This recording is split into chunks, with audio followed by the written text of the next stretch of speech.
Chers amis, bonjour. Un petit message de carême. Je vous propose de prendre comme thème confiné, mais pas déprimé.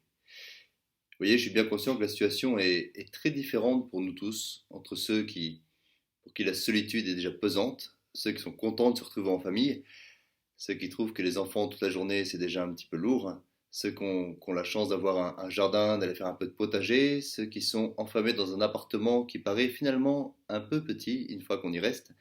Et alors, voilà, c'est un défi qui nous est donné dans ce temps du carême. Ce défi, il y a deux manières de le voir. Première manière, c'est une tuile.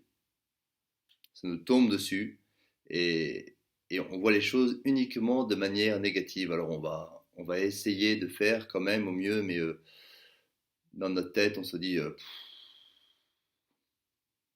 la galère.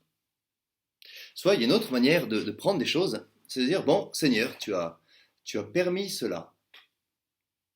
C'est assez mystérieux, hein. Seigneur, tu as permis cela, eh ben, on va faire avec, il y a forcément du bon à y prendre. Et qu'est-ce que ça veut dire spirituellement quand je dis il y a du bon à y prendre? D'abord pour nous, cette première idée, qui est de prendre le temps de rendre grâce, de remercier le Seigneur de ce qu'il y a de beau dans nos vies depuis le début de cette période, qui est assez courte pour l'instant, hein, quand même.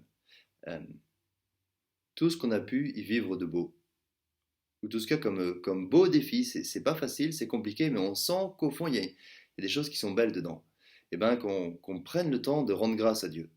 La deuxième chose qu'on va faire, bien sûr, c'est qu'on va demander de l'aide au Seigneur pour qu'il nous donne de la patience, du courage, de la force, de la persévérance. Enfin, on peut mettre les mots que vous voulez. Et puis, la troisième chose, c'est l'occasion pour nous de s'affirmer dans la prière. Ce temps du carême, c'est la prière, le jeûne et le partage. Et dans la prière, on a un exemple. C'est une des seules catégories de la population que le confinement n'a pas touché. C'est le monde religieux. Les moines, les moniales, ils sont cloîtrés. C'est-à-dire qu'en fait, ils sont confinés depuis certains, depuis des dizaines d'années. Et ils le vivent bien, d'ailleurs, hein, la plupart. Ouais, ils l'ont choisi, à la différence de nous. Et ces moines, ces moniales, qu'est-ce qu'ils font? Ils offrent leur vie pour prier pour l'humanité. Ils offrent leur vie au Seigneur. Ils ont fait don de leur vie. Et puis ils prient. Ils ne voient pas forcément les fruits de leur prière. Mais ils sont là. Ils prient tous les jours pour tous. Ils doivent prier spécialement en ce moment pour les malades et pour les soignants. On continue aussi de prier pour eux.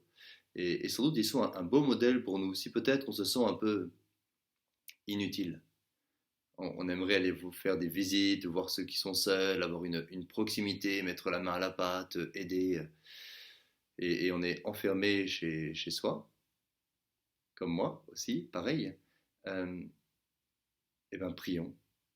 Et demandons au Seigneur qu'il augmente notre foi dans l'efficacité de la prière. Je vous invite à lire le communiqué de notre évêque, qu'il a écrit pour la Saint-Joseph, qui est là aussi pour nous affermir dans la foi. Que Saint-Joseph qu'on fêtait hier, que la Vierge Marie qu'on va fêter de manière un peu plus belle le 25 mars, nous aide à vivre tout cela au mieux. Bon courage.